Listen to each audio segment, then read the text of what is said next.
दर्शकों, आज के एपिसोड की शुरुआत एक छोटी सी कहानी से करते हैं। एक बार एक युवक अपने गुरु के पास पहुंचा। उसने कहा, गुरुदेव, मुझे लगता है कि मेरे आसपास सब कुछ ठीक है, लेकिन मेरे मन में हमेशा डर, शंका और असमंजस रहता है, जैसे कोई अदृश्य छाया मेरे विचारों को ढक लेती है। गुरु उसे एक शांत झील के पास ले गए। उन्होंने कहा, इस जल को देखो। युवक बोला, जल तो साफ है। गुरु ने एक पत्थर उठाकर उसमें डाल दिया। जल में तरंगे उठी और प्रतिबिंब धुंधला हो गया। गुरु बोले, जल वही है, लेकिन हलचल ने उसकी स्पष्टता छीन ली। जब मन में भ्रम, भय और कल्पना की तरंगे उठती हैं, सत्य भी धुंधला दिखने लगता है। नमस्कार दर्शकों, मैं हूं पंकज श्रीवास्तव और आप देख रहे हैं विधि का विधान। हमारी विशेष श्रृंखला योग का विधान में आज हम उस योग की चर्चा करने जा रहे हैं जो मन को गहराई नहीं बल्कि भ्रम और रहस्य की दुनिया में ले जाता है। यह योग है चंद्रमा और राहु की युति। दर्शकों, चंद्रमा मन है, भावना है, राहु एक छाया ग्रह है जो भ्रम, माया, असमंजस और असाधारण सोच का प्रतीक है। अब सोचिए, जब मन और भ्रम एक साथ आ जाएं तो मन की स्थिति कैसी होगी। ज्योतिष में इसे कहा जाता है ग्रहण योग। आज हम समझेंगे चंद्रमा और राहु का संबंध क्या है, यह योग मन को कैसे प्रभावित करता है, इसके जीवन संकेत क्या हैं और इसे संतुलित कैसे किया जा सकता है। क्योंकि दर्शकों, ज्योतिष डर नहीं, दिशा देता है। दर्शकों, अब इस विषय को थोड़ा और गहराई से समझते हैं, लेकिन सरल भाषा में। सबसे पहले जानते हैं चंद्रमा क्या है। वैदिक ज्योतिष में चंद्रमा को केवल एक ग्रह नहीं बल्कि मन का केंद्र माना गया है। शास्त्रों में कहा गया है, चंद्रमा मनसो जातः, अर्थात चंद्रमा ही मन का प्रतिनिधि है। इसका सीधा अर्थ यह है कि आप कैसे सोचते हैं, कैसे महसूस करते हैं, कैसे प्रतिक्रिया देते हैं, यह सब चंद्रमा से जुड़ा होता है। यदि चंद्रमा मजबूत हो तो मन शांत, संतुलित और स्थिर रहता है, और यदि चंद्रमा प्रभावित हो जाए तो मन में अस्थिरता, चिंता और भ्रम आने लगता है। अब बात करते हैं राहु की। दर्शकों, राहु कोई भौतिक ग्रह नहीं है, यह एक छाया बिंदु है। ज्योतिषीय रूप में राहु वह बिंदु है जहां चंद्रमा की कक्षा और सूर्य की कक्षा एक दूसरे को काटती हैं।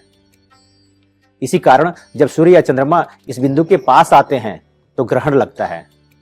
यही कारण है कि राहु को कहा गया है माया, भ्रम, असामान्यता और असीम इच्छाओं का कारक। यदि सरल भाषा में कहें, चंद्रमा वास्तविक अनुभव है और राहु उस अनुभव का फिल्टर। लेकिन यह फिल्टर हमेशा साफ नहीं होता। कई बार यह चीजों को बढ़ा चढ़ा कर दिखाता है या फिर वास्तविकता को तोड़ मरोड़ कर प्रस्तुत करता है। अब कल्पना कीजिए, जब मन अर्थात चंद्रमा और भ्रम राहु एक ही स्थान पर आ जाएं तो क्या होगा।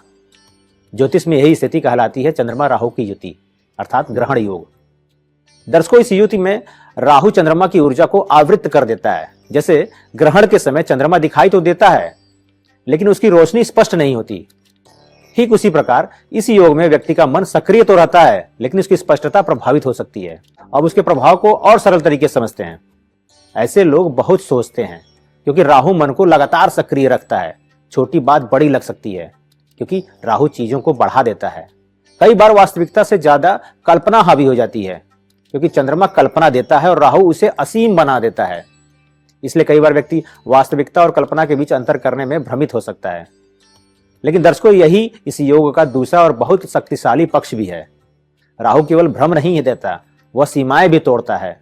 जहां सामान्य व्यक्ति परंपराओं में सोचता है, वहीं राहु व्यक्ति को आउट ऑफ द बॉक्स सोचने की क्षमता देता है। इसलिए चंद्रमा राहु युति वाले लोग अक्सर अत्यधिक क्रिएटिव होते हैं, नई सोच और नए आइडिया लेकर आते हैं। मीडिया, फिल्म, लेखन, टेक्नोलॉजी या रिसर्च में आगे बढ़ सकते हैं। ज्योतिषीय दृष्टि से देखें तो चंद्रमा कल्पना देता है और राहु से विस्तार देता है। यदि यह योग संतुलित हो जाए तो वही व्यक्ति जो पहले भ्रम में था वह असाधारण सोच वाला बन सकता है। लेकिन यदि यह असंतुलित हो जाए तो वही कल्पना चिंता, डर और मानसिक द्वंद्व में बदल सकती है। इसलिए दर्शकों, चंद्रमा राहु युति का मूल संदेश यही है, मन को नियंत्रित करना जरूरी है। हर विचार पर विश्वास करना जरूरी नहीं है, और जो दिखाई दे रहा है वह हमेशा सत्य नहीं होता। क्योंकि जब मन स्पष्ट हो जाता है तो राहु की माया भी व्यक्ति को भ्रमित नहीं कर पाती। और यही है इस योग का गहरा ज्योतिषीय रहस्य। दर्शकों, इस योग के जीवन संकेतों को थोड़ा और गहराई से समझते हैं, लेकिन बिल्कुल सरल भाषा में, ताकि हर व्यक्ति इसे अपने जीवन से जोड़ सके।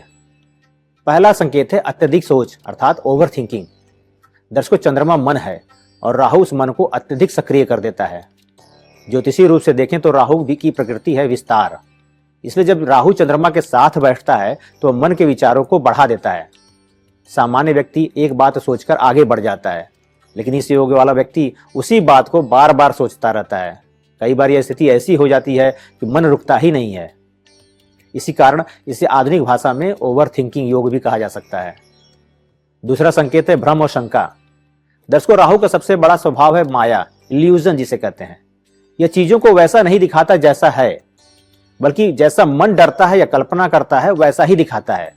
जब यह चंद्रमा के साथ आता है तो व्यक्ति के भीतर एक सूक्ष्म असुरक्षा पैदा हो जाती है। बिना कारण शंका होने लगता है, लोगों की बातों को गलत समझ लेने लगते हैं लोग, भविष्य को लेकर अनावश्यक डर हो जाता है। ज्योतिषी दृष्टि से यह इसलिए होता है क्योंकि राहु छाया है और छाया हमेशा स्पष्ट नहीं होती। अब तीसरे संकेत की बात करते हैं, वो है असाधारण कल्पना अर्थात क्रिएटिव पावर। अब इस योग का सबसे सकारात्मक पक्ष भी समझिए। चंद्रमा कल्पना देता है और राहु उस कल्पना को सीमा से बाहर ले जाता है। इसलिए ऐसे लोग बहुत क्रिएटिव होते हैं, नई सोच रखते हैं, अलग दृष्टिकोण से दुनिया को देखते हैं। ज्योतिष में राहु को इनोवेशन का कारक भी माना गया है। इसी कारण फिल्म, लेखन, media, digital content, research, technology, इन क्षेत्रों में ऐसे लोग बहुत आगे जा सकते हैं। और चौथा संकेत है मानसिक द्वंद्व, इनर कॉन्फ्लिक्ट। दर्शकों, चंद्रमा मन है और राहु भ्रम। जब ये दोनों साथ होते हैं तो मन में एक ड्यूअलिटी बनती है। एक विचार कहता है यह सही है, दूसरा विचार कहता है नहीं, शायद गलत है।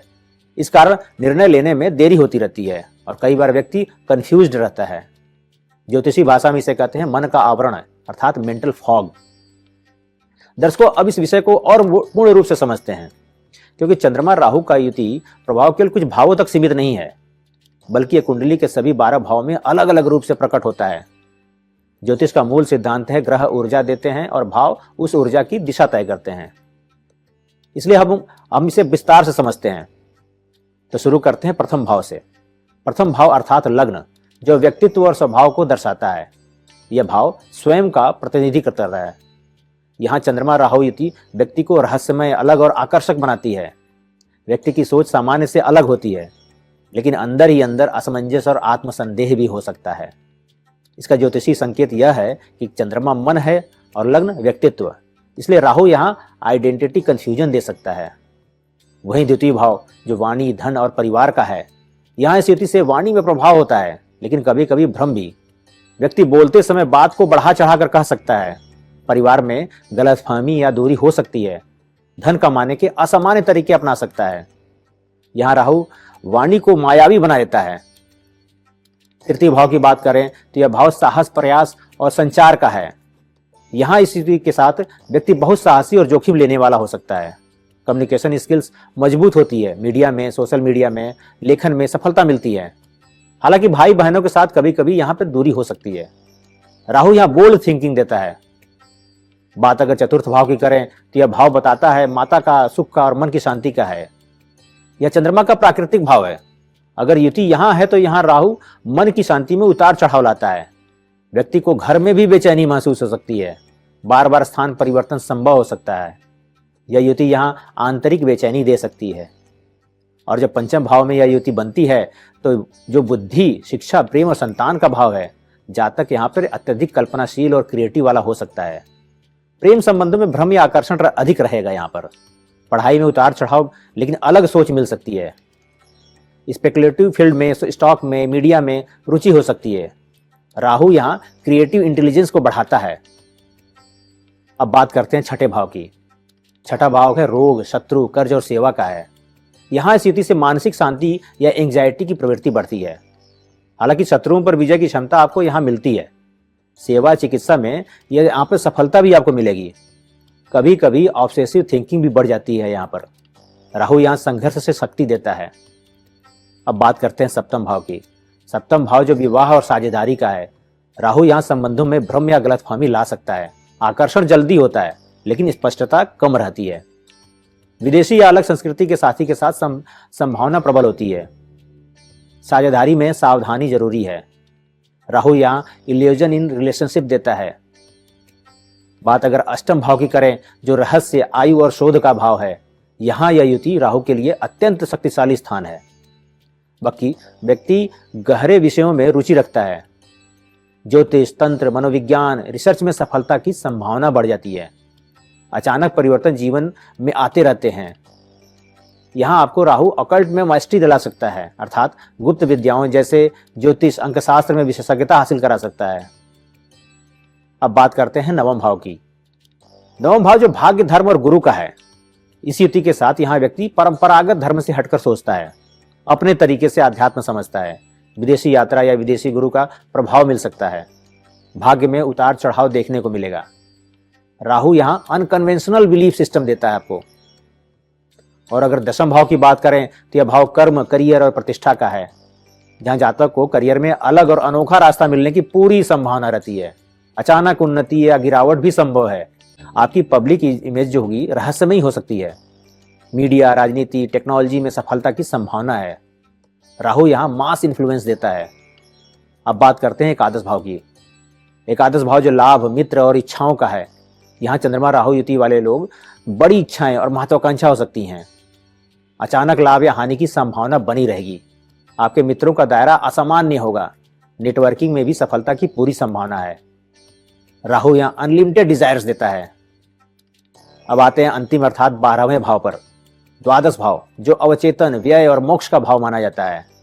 यहाँ ऐसा जातक अत्यधिक कल्पनाशील और स्वप्नशील मन के साथ आता है। ऐसा जातक एकांत प्रिय स्वभाव का होता है, विदेश से जुड़ाव होता है, आध्यात्म या ध्यान में गहराई में जाने वाला होता है। लेकिन यहाँ भ्रम, डर और मानसिक थकान से बचना जरूरी है। यहाँ राहु सबकॉन्शियस एक्सपेंशन देता है, अर्थात अवचेतन मन का विस्तार देता है। दर्शकों, चंद्रमा राहु युति हर भाव में अलग कहानी लिखती है, लेकिन एक बात हर जगह समान है।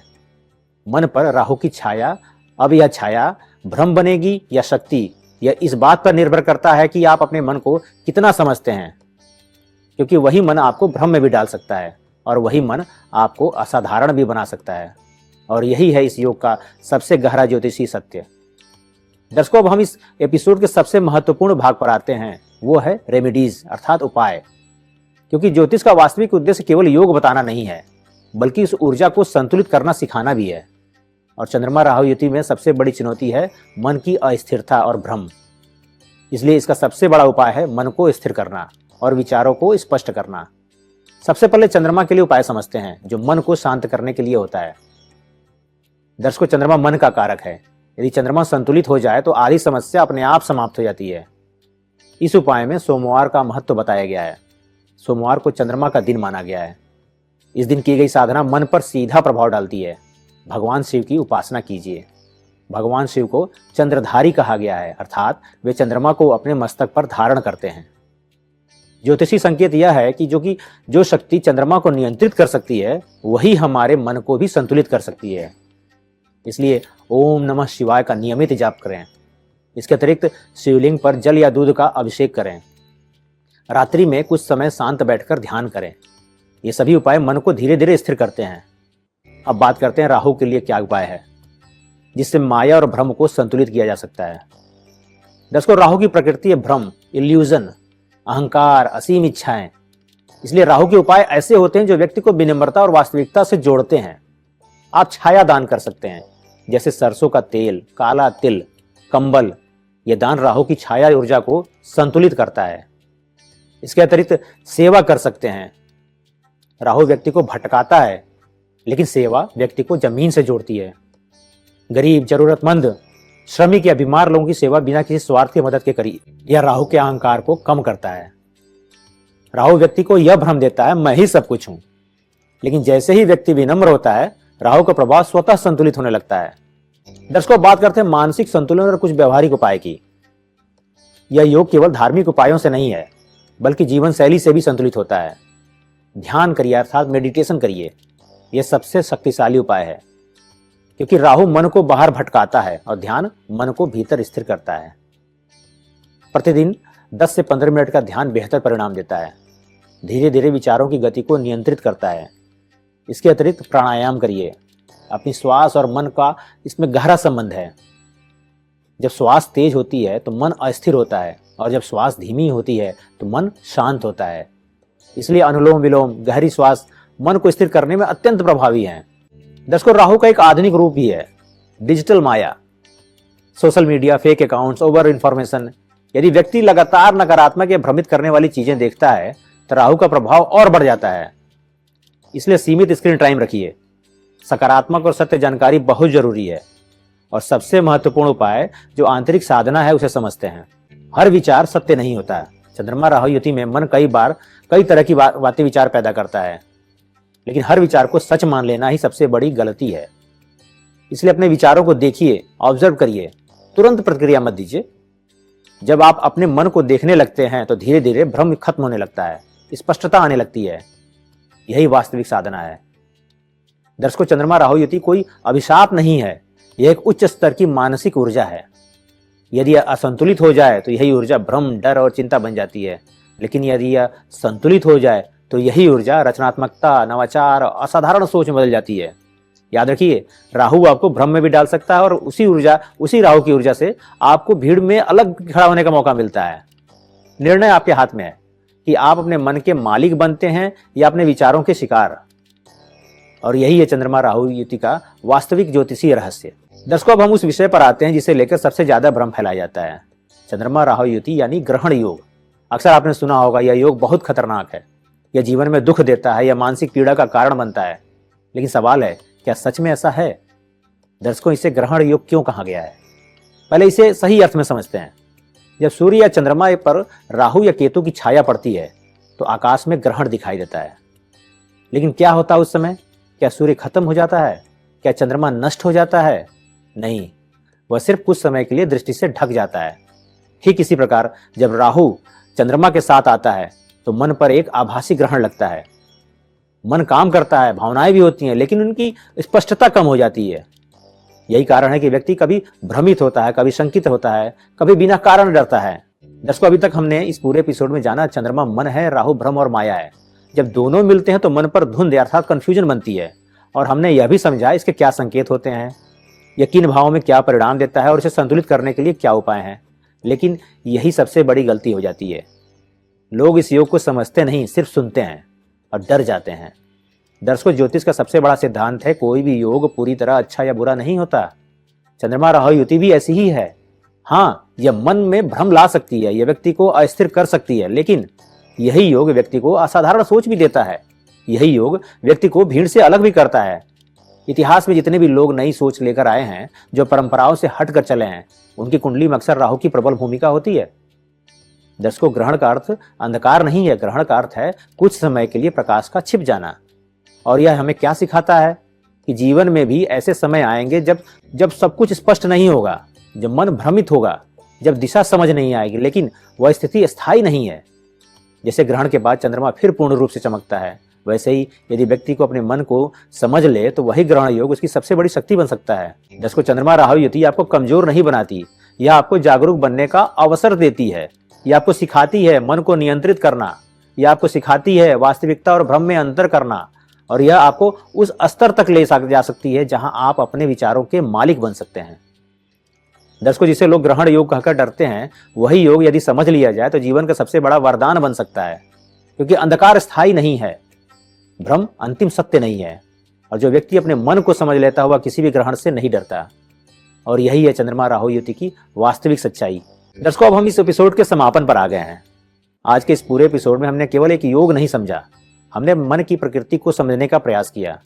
हमने जाना जब चंद्रमा और राहु मिलते हैं तो मन पर भ्रम की छाया पड़ती है, लेकिन यह छाया कोई अभिशाप नहीं है, यह एक संकेत है। संकेत इस बात का कि मन को समझने की आवश्यकता है, संकेत इस बात का कि हर विचार सत्य नहीं होता है, और संकेत इस बात का कि जीवन केवल वैसा नहीं है जैसा हमें दिखाई देता है। दर्शकों, ज्योतिष का सबसे गूढ़ सिद्धांत यही है, ग्रह बाहर नहीं भीतर काम करते हैं। चंद्रमा राहु युति हमें यह सिखाती है कि सबसे बड़ा ग्रहण बाहर नहीं, हमारे मन के भीतर लगता है। जब हम अपने विचारों से जुड़ जाते हैं, जब हम हर भावना को सच मान लेते हैं, तभी भ्रम जन्म लेता है।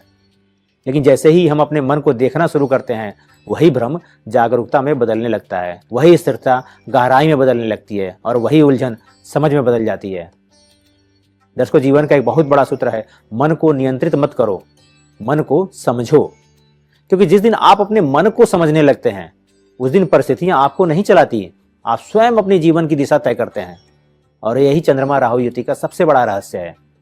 अब अगला प्रश्न, जब गुरु और शुक्र मिलते हैं तो ज्ञान और भोग के बीच संतुलन कैसे बनता है? क्या जीवन में केवल त्याग ही सही है या भोग का भी अपना एक स्थान है? इसी गहरे और रोचक रहस्य को हम समझेंगे योग का विधान के अगले एपिसोड्स में। तब तक दर्शकों, अपने मन को पहचानिए, अपने विचारों को देखिए और अपने भीतर के सत्य को खोजिए, क्योंकि जो मन को समझ लेता है वही जीवन को समझ लेता है और वही अपने भाग्य का निर्माता बन जाता है। इसी संदेश के साथ आपसे विदा लेता हूं। हर हर महादेव।